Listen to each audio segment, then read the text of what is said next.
Today is also a wisdom exchange session. We should also learn from teacher Liang Yongbing's conversation style with everyone yesterday. Let us ask a few questions. Is that okay? I just like to ask everyone here, if you ever shopped online, please raise your hand.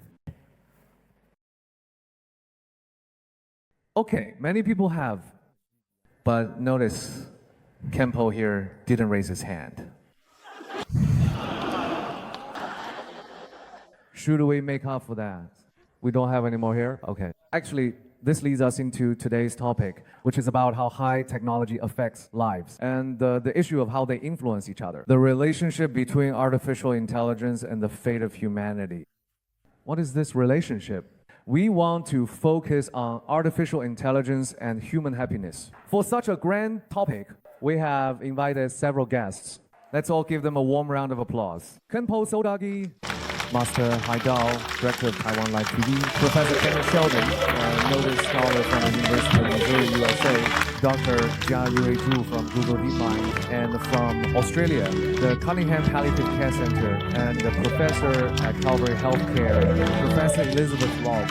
We welcome you all. Khenpo Sodargye Master, Professor Sheldon, renowned Dr. Jiayue Zhu, and Professor Lobb. Welcome everyone. Since we have so many distinguished guests gathered here today, so let's dive straight into today's topic together, taking a closer. Today's topic is artificial intelligence. I'd also like to ask, we've all witnessed the remarkable match between Lee Sedol, the legendary Go player, and that kind of competition. There are many movies about AI and artificial intelligence, which we often see in our everyday daily lives. But I also like to ask everyone here in this room, if I may, what is AI artificial intelligence in your eyes? Let's start by asking Master Hai Tao, shall we? All right, thank you to the host for asking me first. I'm still not quite sure myself, but I think artificial intelligence, or AI as it's often called, might be about trying to create an artificial Buddha's mind to solve all kinds of problems that we humans face, including online shopping, such as, and how to integrate these things together. In my imagination, it's a bit like when we go through airport security, there's that familiar beep, beep, beep sound. If we create artificial intelligence to detect greed, anger, or ignorance, it beeps out and wouldn't get through. Wouldn't that be great? Technological advancement, artificial intelligence, the hope is to make our lives more convenient and efficient. It's like when a Chinese medicine doctor checks our pulse, they can tell what illness you have. If artificial intelligence can check our pulse and immediately know what illness we have, that would be wonderful too. In other words, it could help us detect certain things about ourselves. I'm speaking from a practitioner's perspective. Artificial intelligence provides convenience, daily life. But speaking as a practitioner, we hope that artificial intelligence can help us better understand ourselves, learn about these quick and effective ways in the world today.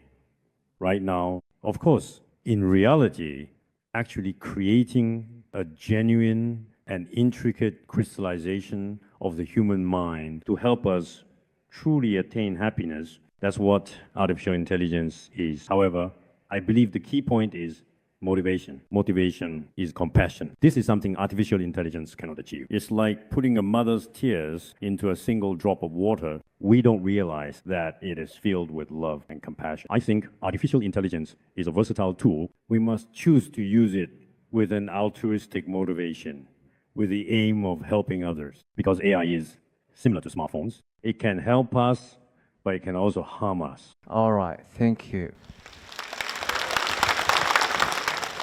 Just now, I saw Khenpo peeking at the audience. Actually, he was, in fact, giving me a hint to say that he wants to speak now. Let's listen to Khenpo's teaching.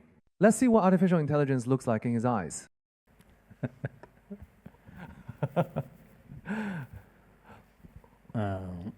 In my eyes, artificial intelligence, actually this is also something that can be considered quite significant, even though it might not seem that way at first glance.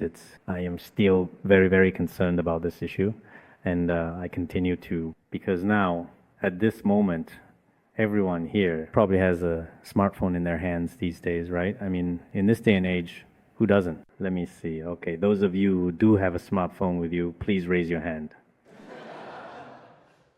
So now that humanity has reached the 21st century, if we wanted to go back, we simply couldn't do that anymore. We won't be able to go back to the past. Each of us is, everyday lives living under the ever-present rule of machines and entirely under the complete, constant, and unwavering control of machines. As a monk, actually regarding a lot of knowledge about artificial intelligence and many issues that humanity is facing, I am indeed naturally very concerned as well. I don't know why. On this topic, I think that personally speaking, on the last day, I should probably give a short lecture. In that lecture, I will then share with you my more elaborate views. All right, thank you. Thank you to Khenpo for keeping us in suspense. Sitting across from me is Professor Lobb, who should in fact be attending and participating in the World Youth Forum for the third time now. Many students were impressed by her speech and lectures. They left a strong impression. So let's invite Professor Lobb to share with us what AI looks like in your eyes. Thank you. For me, I see AI as a system of technologies that is available to assist and support humankind, but it is not a replacement. Every new technology creates opportunities. For example, if we look at the Industrial Revolution, many agricultural jobs were lost, but many new jobs were created in manufacturing. Robotics and smart technologies are increasingly able to perform high-level, cognitively complex tasks, thus giving them a clear role in medicine. And in fact, AI has had this role in medicine since really the early 1970s. Professor Cannon facing me. He is from the United States.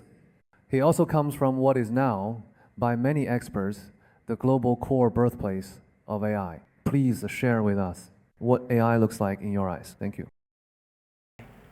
I would be happy to. Before we can talk about what artificial intelligence is, I think we need to know what intelligence is. This is a very old question in psychology. It goes back to the 19th century. There are many different definitions and ways to measure intelligence. Some theories focus on multiple intelligences, like musical intelligence, mathematical, social intelligence. But what I believe is most important is creative intelligence, which I define as the ability to perceive what is happening, to understand the situation, to see what needs to be done, to ask a question, to pose a problem that needs to be solved. When I did my dissertation research back in the early 1990s, I studied creativity. And there are many theories of creativity, but an important theory says that the ability to pose a problem, to ask the right question, is critical for creativity, to see what is missing and what is needed. In talking to Dr. Chu briefly earlier, I got the impression that artificial intelligence, AI, cannot yet do this. It cannot ask the questions. All it can do is do what it has been programmed to do already. And until it can do this, until the computer can ask the questions, I would not call it intelligence. I would call it computer programming, not actual intelligence. All right, thank you, Professor Cannon. Just now, we listened to two figures who are a psychology expert and a medical expert talking about the AI in their eyes. But actually, none of them are professionals in this field. Beside me is Dr. Zhu Jiayue. He actually comes from Google. You've been holding back for a while now, haven't you? I see you have a lot of notes. He's going to share with everyone the story of AlphaGo, because he's the one who named AlphaGo. Firstly, I'm very grateful for this opportunity to share my insights in such a solemn setting. But before I begin, I must just quickly make a disclaimer. The following statements represent my personal views only. They don't represent the views of Google or DeepMind.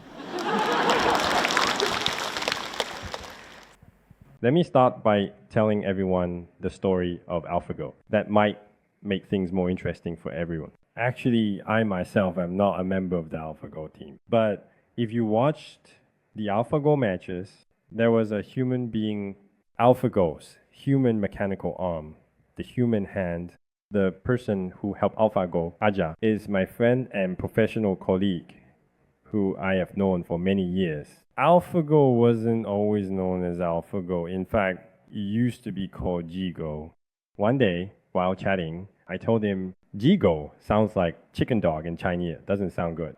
He also admitted that the name didn't sound very auspicious. So Aja asked me, why don't you come up with a name for me instead? So I said, all right, give me a few days to think about it. I asked him, what kind of overall feeling or impression do you want this name to convey? And he said he wanted the name to genuinely represent the strongest Go player in the world, without question. So after thinking about it for a while, usually in a typical Marine Corps unit, the strongest and most elite team is called the Alpha team. In Wolfpack, the leader of the wolves, usually we call it Alpha Meow.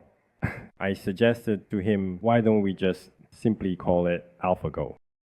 We were also very democratic internally. They held an internal vote today to decide whether to use Gigo or AlphaGo. Most people thought AlphaGo sounded better than Gigo. So we ended up adopting the name AlphaGo.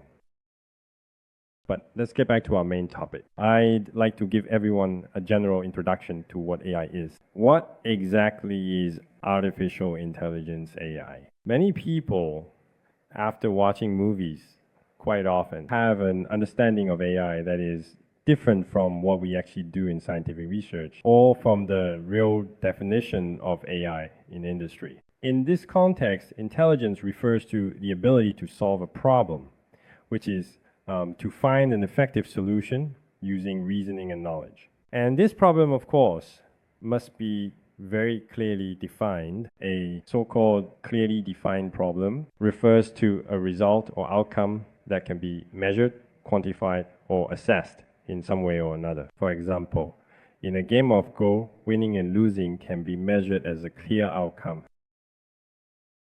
Image recognition can also be clearly measured as correct or incorrect by marking them as such. Autonomous driving systems can also be clearly measured, such as whether a car traveled from point A to B, the car was not damaged, or violates some traffic regulation.